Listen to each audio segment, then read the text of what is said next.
Tayo manalangin. Panginoon, salamat sa umaga dito. Salamat sa katagumpayan. Salamat sa kalakasan. Salamat sa hangin. Salamat sa araw.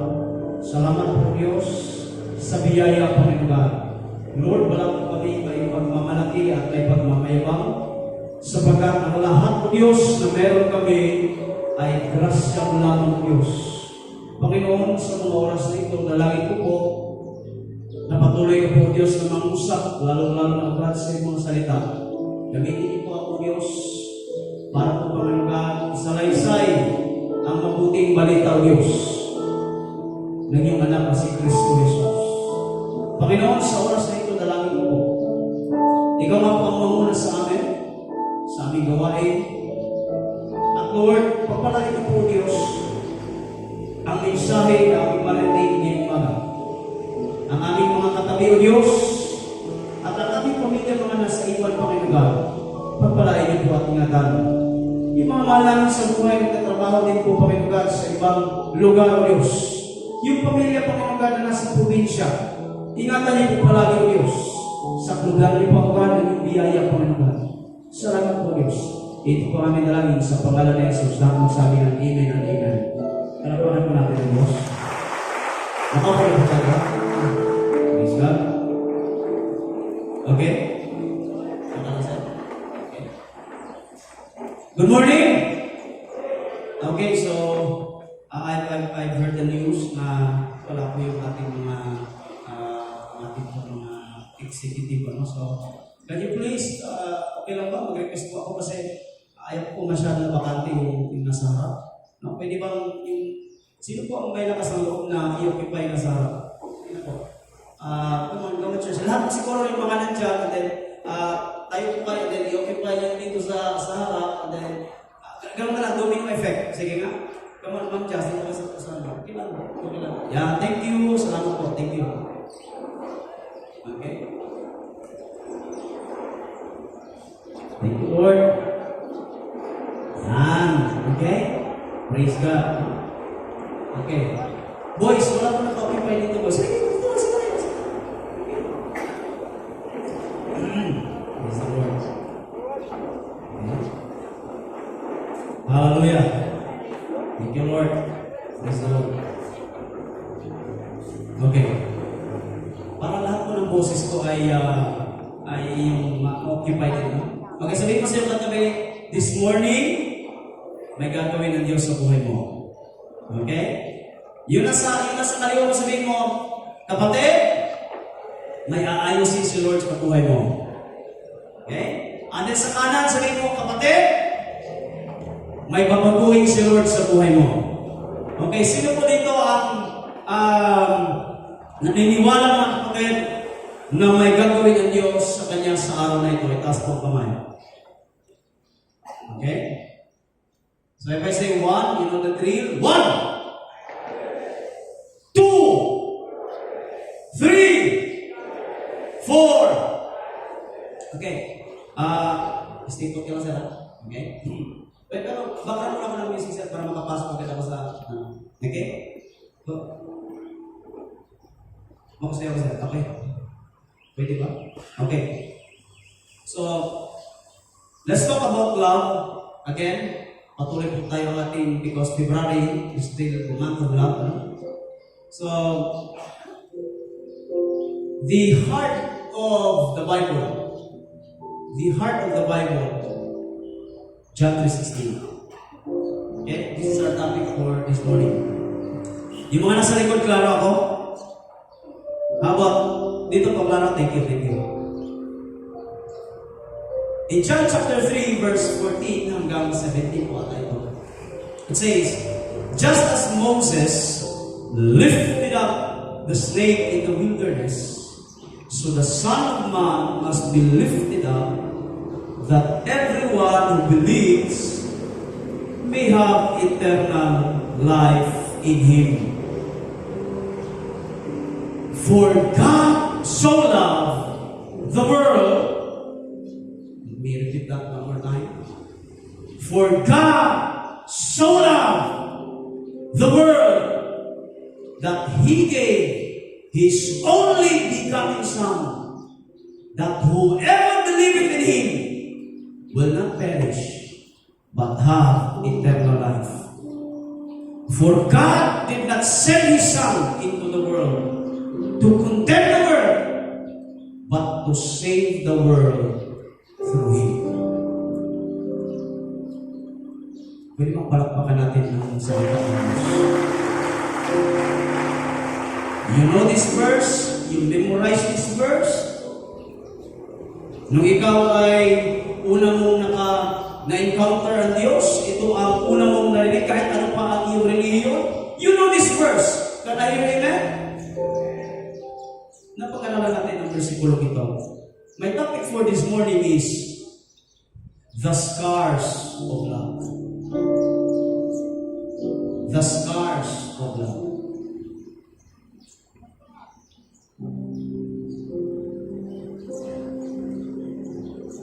Sulyap-sulyap ka, kunwari, patingin-tingin, hindi lang sa akin, di maintindihan ang ibig mong sabihin. Kung mayroong pag-ibig ay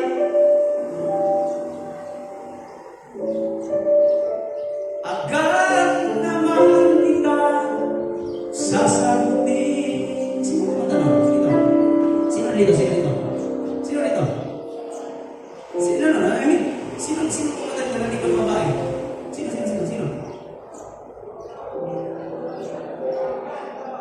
One more time.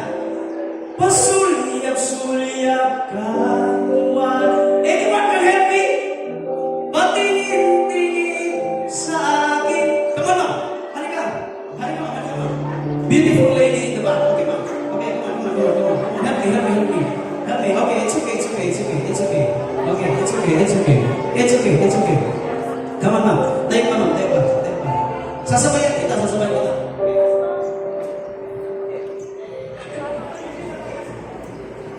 Check. Okay. 1, 2, 3, go. Pasulyap-sulyap ka. Kunwari, patingin-tingin sa akin, di maintindihan ang ibig mong sabihin. Kung mayroong pag-ibig ay ipagtapat mo na sa akin, agad naman kita sasagutin. I love you, ma'am. One more time, okay? Anyone? The lady at the back, pumunta sa lalaki. Asa pa sa lalaki? Okay. Asa pa sa lalaki, guys? Okay, sa babae tayo. For the last time, sir, okay? Anyone? Ma'am Jules, you know that song? Kailangan tayo, Ma'am Jules.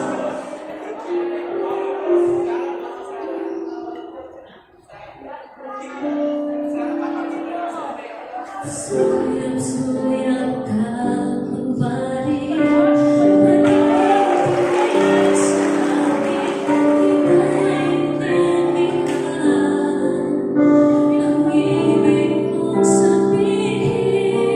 Kung mayroong pag-ibig ay ipagtapat mo na sa akin, agad naman kita sasagutin. Beautiful voice. Okay. For the last time, ako na tatata. Okay? Pasulyap-sulyap ka, kunwari, patingin-tingin sa akin, di maintindihan ang ibig mong sabihin. Kung mayroong pag-ibig ay ipagtapat ang taasa, agad naman kita sasagutin. Paano pa natin kung may purpose na natin? Sir, alam mo, sir. Thank you. Salamat, ma'am. Pastor, hindi yan Christian song, ah. Okay? Thank you, sir. Now, nakita ko siya kanina, doon sa CR. Sabi ko, sulyap-sulyap ka. Diyan lang mo sa labas. Diyan mo lang sa labas. sa labas. Sabi ko sa kanya, sir, may sadya talaga ako sa'yo. Pwede ba kantahin natin to? Sabi niya, Pastor, hindi ko alam yan. Sabi ko, ganyan na ba ako katanda? Hindi mo alam yan? So, okay, alas ko, okay, that song was released, I think in 1996 or 1997. If I'm not mistaken, no? 1996 or 1997? Tama ba ako, ma'am? Tulungan niyo nga ako dito, ma'am. No, 96, 1997. No? It was, I don't know the singer, but if my memory was concerned, 1996 or 1997. Okay? Yung iba nito, hindi pa nasilang yan. Now, bakit kinatap yan, guys? Kinatap yan. When I was in grade 6, guys, Makini, late tayo nag-start. Okay? Okay, ha? I just, wala pa ako sa introduction, guys. Nakita ko, nagpas na tayo sa, oh my goodness. Okay. Okay lang ba natin habaan ng konti? Okay lang, guys? When I was in grade 6, doon ko natikman ang sabihin natin na not first love, but doon ako parang totoong umibig. Yan, totoo yan. When I was in grade 6, I know kung familiar kayo sa journalism. Nandito yung mga journalist dito. Yung mga school, may tinatawag tayo na DSPC, RSPC, and then NSPC, like Division Schools Press Conference, Regional Schools Press Conference, and I'm one of those. I'm a cartoonist, by the way, editorial cartoonist. And because of that, ako po ay nanalo at ako po ay galing po kami Mindanao, taga-Mindanao po kami, at ako po ay nanalo at nakapunta po ako dito ng Manila because of National Schools Press Conference. I was an editorial cartoonist. So, meron akong crush mga kapatid na classmate ko. Grade 6. Huwag na po ang question, napakabata pa. Okay? Grade 1 pa lang may crush na. Okay? So, nung ako po ay galing dito sa Manila, nag-National Schools Press Conference kami, and then, bumili ako ng mga paraphernalia, mga bulaklak, para pag-uwi ko doon sa Mindanao, at mabigyan ko siya ng bulaklak. No? Hindi ko na babanggitin kasi alam ng kapatid ko kung sino yan. No? Natin yung kapatid ko. Sabi ng kapatid ko, sino siya? Basta alam niya na yan kung babanggitin ko ang pangalan. And then, suddenly mga kapatid, nung nag-high school kami, hindi ko siya girlfriend at hindi niya ako boyfriend kasi nakako kami sa isa't isa na magiging kami after high school. But, suddenly mga kapatid, ang usapan namin, dalawa kami magiging public. Siya ay nag-private. No? Kasi medyo may kunting kaya ako na isang hamak na manilimos lamang ako ay nasa public. No? So, nung ako ay nag-aral, nag-iwalay na kami, but still, we are still connected. Okay? But suddenly, guys, ang kapalaran, kami po ay napadpad dito sa Manila. When I was in second year high school, kami po ay nalipat agad dito sa Manila. Kasama si Jerd. Okay? Si Jerd po is first year high school. First year high school. I think grade 6. So, nang paglipat namin, nawala na kami ng communication. Ang Facebook that time is ang communication, ang cellphone that time is Alcatel. Pamilyar sa Alcatel? Yung parang safeguard. Okay? Ano pa niyo? Yung parang safeguard. Ito yung pagbulag-bulagan. Okay? Alcatel yung parang safeguard yung cellphone. Okay? Kapag binato mo, ang mukha mo mababasa kaysa sa cellphone. No, yun yun. 3210. Alam niyo yan. Okay? Space Impact. Bandumi. Snake. O, alam niyo yan. Parang ako lang patanda dito, guys, ha? Ako lang ba nakaka-relate dito? Ihira kayo. Dito pa ako katanda. Now, here we go, guys. And then that time, wala pang Facebook. Most of that time is Friendster. And then, I tried to make a Friendster para makakonect sa kanya. By the way, that lady is beautiful. Ang ganda ng buhok, ang ganda ng mukha, asin. Para sa akin, she was perfect. Nakikinig pa ba yung mga tao sa likod? Can I hear amen? Okay? And then, a friend of mine nag-chat sa akin through Friendster. Kaya nga, puso-puso yung mga Friendster sa, yung Friendster, yung mga ebook. Nag-chat sa akin, sabi niya, bro, alam mo yung iyong nililigawan at napangatuan? Okay? Buntis. Buntis. True story? True story. She's not my first love, pero dahil sa kanya, doon unang tumibok ang puso ko. At pastor, bakit po pinakanta mo yan? Because that song is our song. That every time na marinig ko yan, oh my goodness, naalala ko naman siya. Buti wala dito makikisawa. Tsaha. Why? Kasi when I was in elementary, marunong na po akong mag-gitara. Ang una ko natutunan is ukulele. Alam niyo yung ukulele, di ba? So, yung kapag pinakanta ko yan, parang sabi ka sa akin, ako kung pinapatamaan mo. Kasi pasuliyap-suliyap ka, kuwan. And it happened na yung kanta na yan, mga kapatid, is paborito niya rin. So because of that song, nagkaroon kami ng mutual understanding and new. And because of that song, habang yan ay lagi kong narinig, hallelujah, nagkakaroon ng scars. Peklat sa aking puso. Mga kapatid, until now, every time na marinig ko yung kanta na yan, naalala ko siya, pero wala na yung sakit. Can I hear amen? Can I hear amen? Now, I do believe that people will not love anymore. Not because of love, but because they are afraid. Dahil meron silang scars sa puso nila. Nakakala nila ayaw na nila umibig. Sapagkat para sa kanila guys, kapag iibig sila, baka mag-iiwan ulit ng scars sa kanilang mga puso.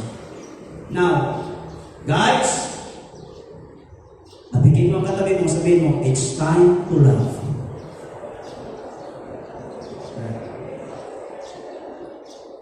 Okay? Sino po nito ang mga single, itaas ang kamay?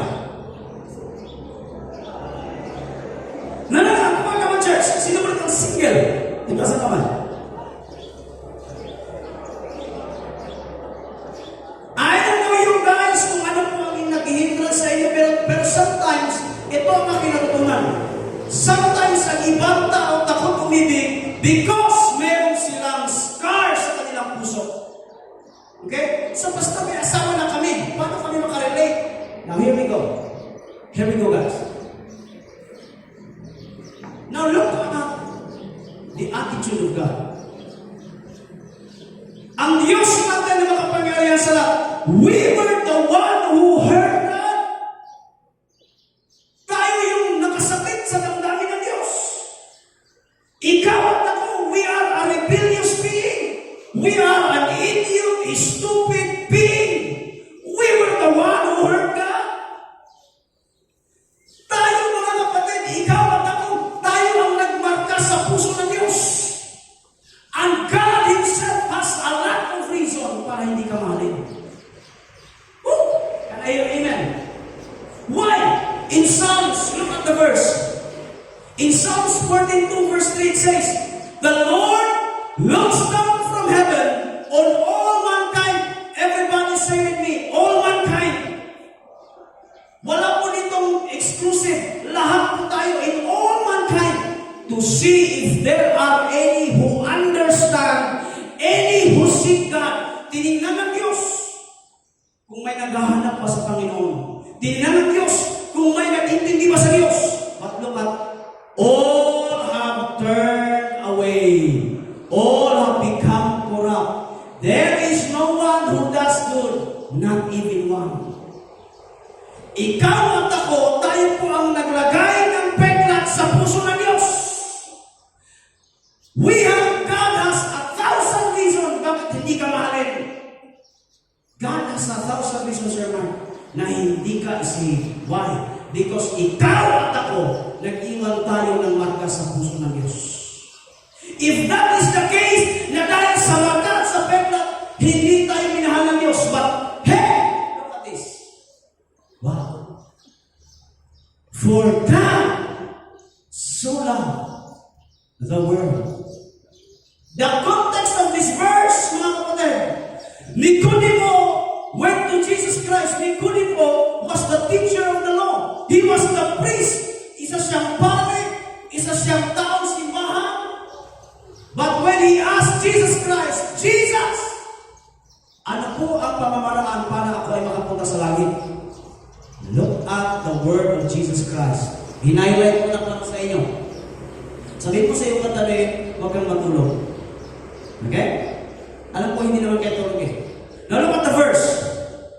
For God so loved the world. Hindi pa ako masyadong marunong sa English. But I know the adjective, and I know the noun, and I know the verb. But look at the adjective. The adjective, mga kapatid, is describing the noun. Now look at this. For God so loved. Pwede niyang sabihin ng for God loved. Pero nandun yung lalim, nandun yung bigat, despite na minamarkahan at sinisiraan at rebelyoso tayo at nagbigay tayo ng peklat sa puso ng Diyos. For God so loved, not the church, not the pastor, not the priest, not the sacristan, no, not the praise and worship leaders, but God so loved the world. Pastor, sino yung world? Mahal ka ng Diyos kahit ikaw ay nagkakasala. Mahal ka ng Diyos kahit ikaw ay sabungiro. Mahal ka ng Diyos kahit ikaw ay kawatan. Mahal ka ng Diyos kahit ikaw, mga kapatid, ay may mga babae. Kahit ikaw ay prostitute, because God loves you so much.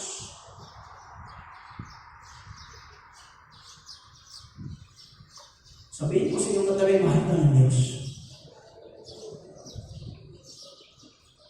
And here you are, Lord. Hindi mo ako mahal. Lord, hindi ako deserve na mahalin.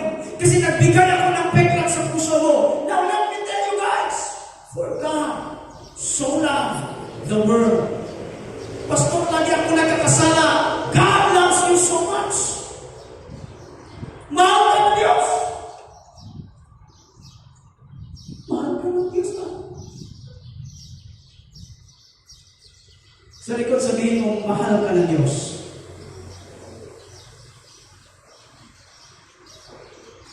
Pastor, hindi ako ang nagsasamba. Di mahal ka ng Diyos. It's time for you to come home. Pastor, lagi ako nagmumura. Mga kapatid, the grace of God is sufficient for every one of us. Pastor, hindi ko alam yung aking katangian. I was the member of LGBTQ. Di mahal ka ng Diyos. Because God does not love the church. God does love the world. You know what the world means? The world means yung mula sa manlilimos hanggang sa pinakamataas na estado, anuman ang status mo sa buhay, mahal ka ng Panginoon. Can I hear amen? Look at the person beside you. Tingnan mo lang. Sa tingin mo, banal na aso yan? Santong kabayo? No. That's also a sinner. But you know what? Every time na nakikita kita, sir, ang nakikita ko ay hindi yung kasalanan mo. Ang nakikita ko ay si Lord na nasa buhay mo.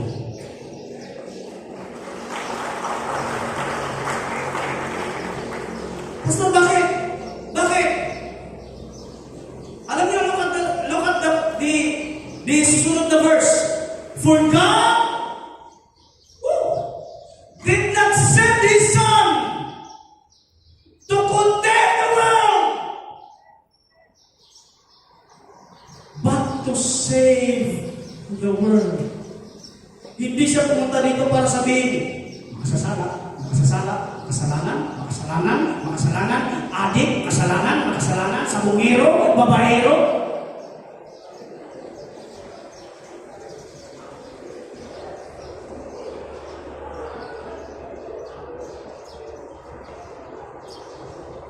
But because of that, oh, you know, I know this guy. I know his story. No, I know his story personally. I know this guy, by the way. I know his story. If you know the story of this guy, baka sabihin ninyo, ang layo ko pala.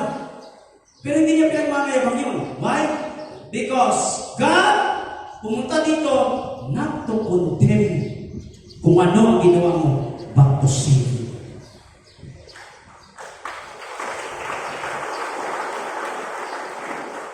But to save you. Babaero ka?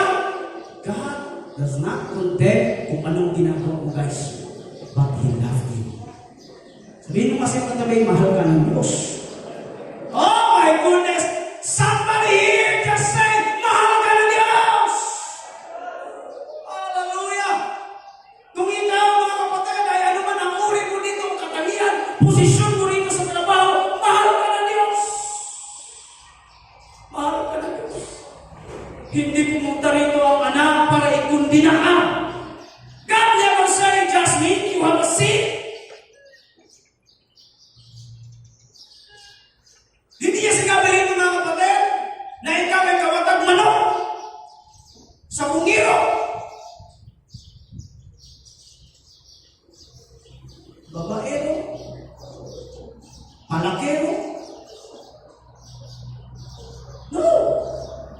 God says, I'm here not to condemn you. I'm here, despite na may scar ako sa puso, I'm here to love you. Palakpakan natin ang Diyos. My goodness. No, hindi ko maintindihan ko eh.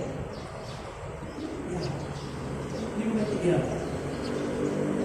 Hindi ko maintindihan. Actually, hindi ko maintindihan. But the grace of God really, nung dumating sa akin, sabi ko, thank you, Lord. Thank you for the grace. Thank you for the grace. Kaya nga muna tayong minahal ng Diyos eh. Para pag tingnan mo yung katabi mo, matuto mo siyang mahalin. Not because of your love, matutunan mo siyang mahalin because una ka lang minahal ng Diyos. Amen?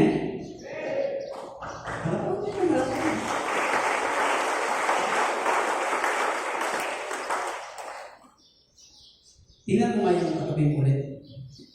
Yan po ang rason bakit nawawala ang kape mo sa desk. Yan po ang rason. Ito yan. Ito yan. At sa mga nagsasabi na wala nang mamahal sa kanila, no, hanggang dyan kayo nagkakamali. God loves you so much. Amen? Sabi mo sa iyong katabi, kahit kung lalaki mo yun, sabi mo, bro, mahal ka ng Diyos. Seryoso ako, kapatid. Hindi na yung parang love na erotic love. No. I'm talking about unconditional love. Unconditional love. Hindi naman nangangailangan ng Diyos na kapalit. Ang kailangan lang is stop doubting. Stop doubting, start trusting. Trust the living God. Amen? Praise the Lord. Now next. Show them the scar. Show them the scar. Now here we go. Now Thomas, one of the disciples of Jesus Christ, one of the 12 was not with the disciples when Jesus came. Ito na po yung panahon ni Jesus Christ na siya po yung muling nabuhay na. Siya po ay namatay after 3 days po siya nabuhay. Si Thomas, as Jesus Christ, nagpakita sa karamihan ng mga disipulo. Si Thomas that time is wala. Si Tomas. May Tomas pang pangalan dito? Baka nakasagasa ako ha? Now here we go. So the other disciples told him, we have seen the Lord. Kasi nung dumating si Tomas, wala na si Jesus Christ. Ang sabi ng mga disciples, Tomas, alam mo ba ang magandang balita? Jesus is alive! Jesus is alive! Sabi ni Tomas, unless I see the nail, hanggang hindi ko nakita ang pako. O hindi pala pako, nail marks. Nail marks. By the way, guys, accurately, ang pagpapako po kay Jesus Christ ay hindi po dito sa palm. Hindi po dito. Dito. Diyan po siya pinako dito. That is the accurate. Okay, hindi po dito. Dito po. Okay? Now here we go. Unless I see the nail marks in his hands and put my finger where the nails were and put my hand into his side. Bakit? Kasi tinusok si Jesus Christ dito eh. Tinusok si Jesus Christ dito ng sibat. Para siya po talaga ay sabihin natin na patay na talaga. Okay? I will not believe. Sabi ni Tomas, hanggat hindi ko na ipapasok ang aking daliri sa kanyang pinagpakuwang, hindi ako maniniwala. Now, here we go. A week later, his disciples were in the house again, and Thomas was with them. Sa panahon ito, kasama na si Tomas.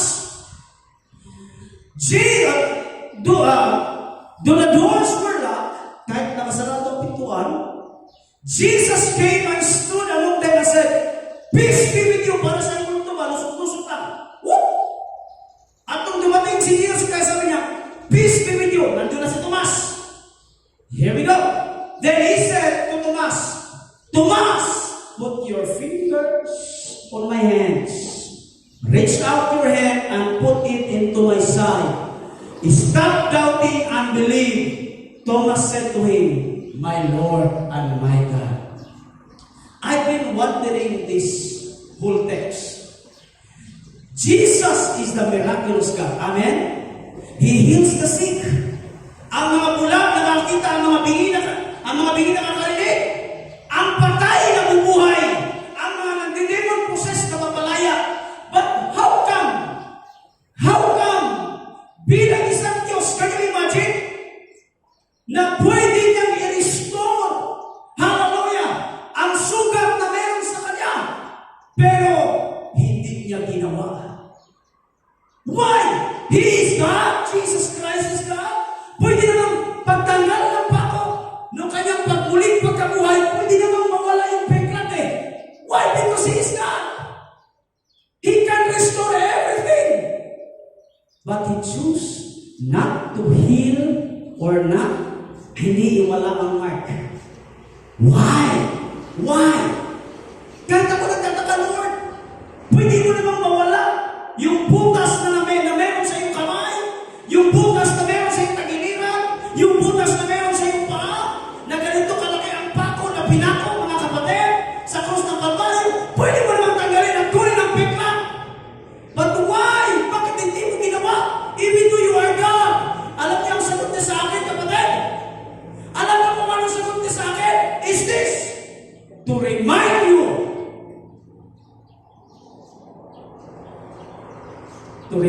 you na kahit gaano kang kasalanan, nagpapako ako dahil mahal kita.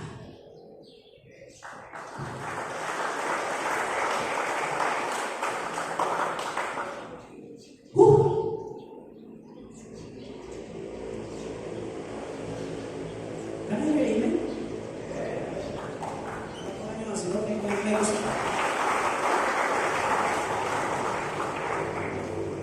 Every time I imagine that, why? Bakit pinili ng Diyos na manatili ang mark, ang peklat sa kanyang mga daliri? Sa kanyang mga? Why? To remind you na mahal ka ng Diyos at minahal ka ng Panginoon. At higit sa lahat, dito ako pinaka na-amazed.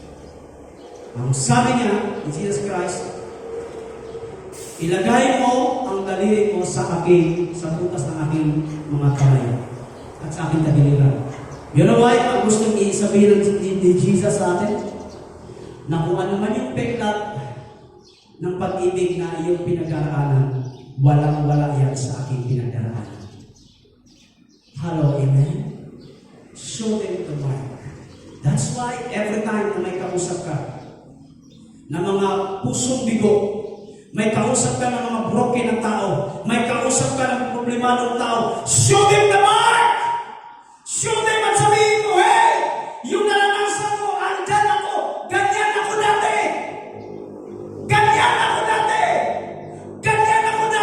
But hey! Mas lamang ang marka ni Jesus Christ na sa akin, mga kapatid, amen?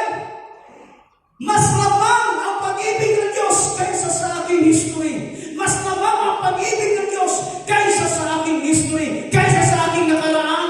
Kung alam mo lang ang aking nakaraan, kung alam mo lang, kung kilala mo lang ako, baka hindi mo na ako mahalin. But because ang nakatabon sa akin ay hindi na po ang aking marka. Ang nakatabon sa akin ay ang marka ni Jesus Christ. Amen. Palakpakan niyo mga sa Lord. Hallelujah. Sabi ni Paul, from now on, let no one cause me trouble, for I bear on my body the mark and the scars of Jesus Christ. You and I, ikaw at ako, meron na pong marka. Hallelujah. Sa puso natin. May marka na si Kristo. Amen? Amin ba mga kapatid? Siya ang unang nagmarka para ikaw ay mamarkahan. Anong yung ibig sabihin nun? You and I, kabilang na sa kaharian ng Diyos. Sabihin mo siyang katabi ngayon. Kapatid? No, seryoso ako. Sabihin mo siyang kapatid. Kapatid? Laksan natin ha? Kamayan nyo. Sabihin mo, kapatid?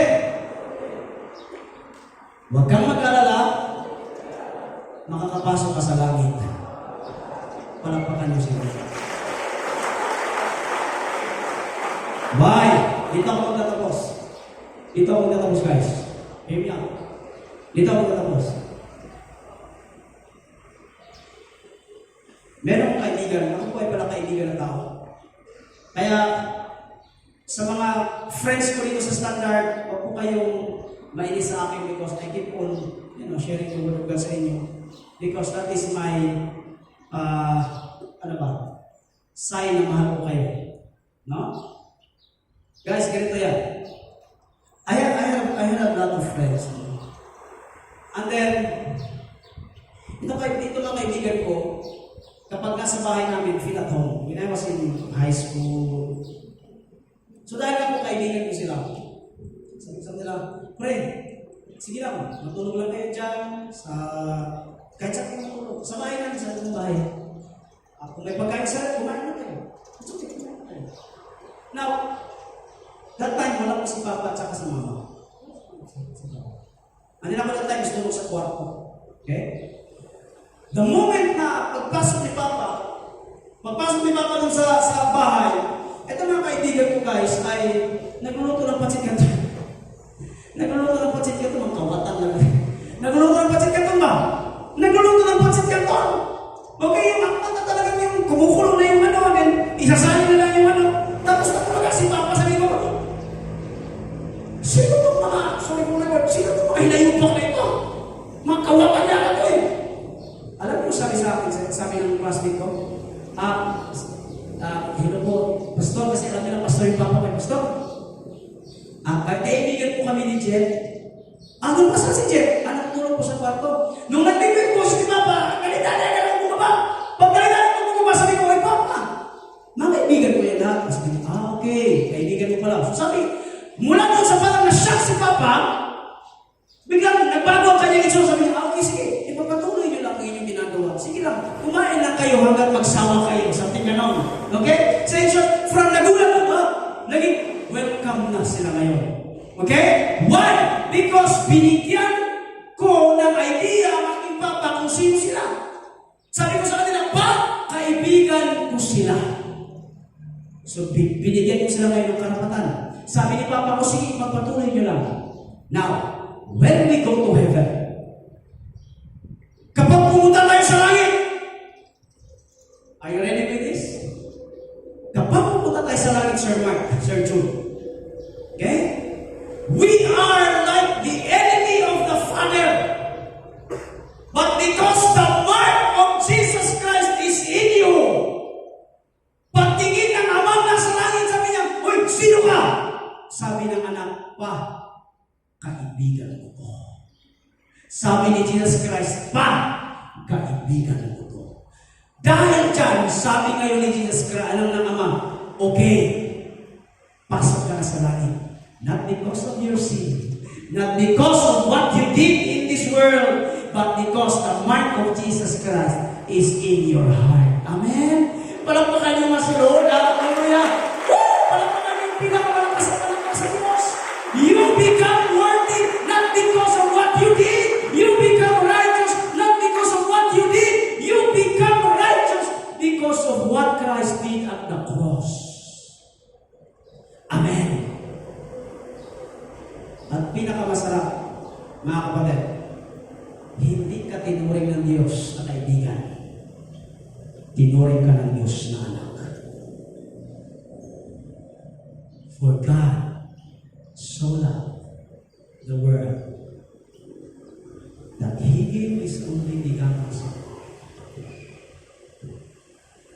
Can you please sabayan niyo ako? Whoever believeth in Him, come on, have eternal life. Last time, hawakan mo both sides ng iyong kamay ng iyong katabi.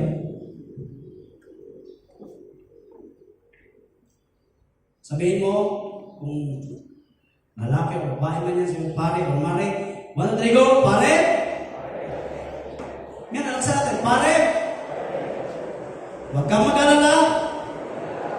Kung lilisan man tayo sa mundong ito,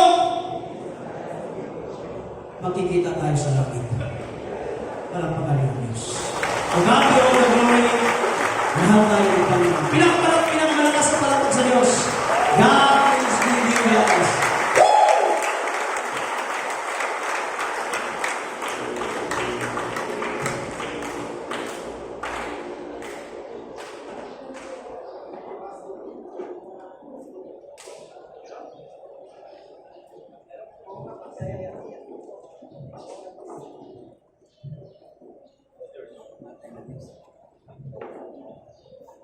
Ayan. So, good morning po sa ating lahat.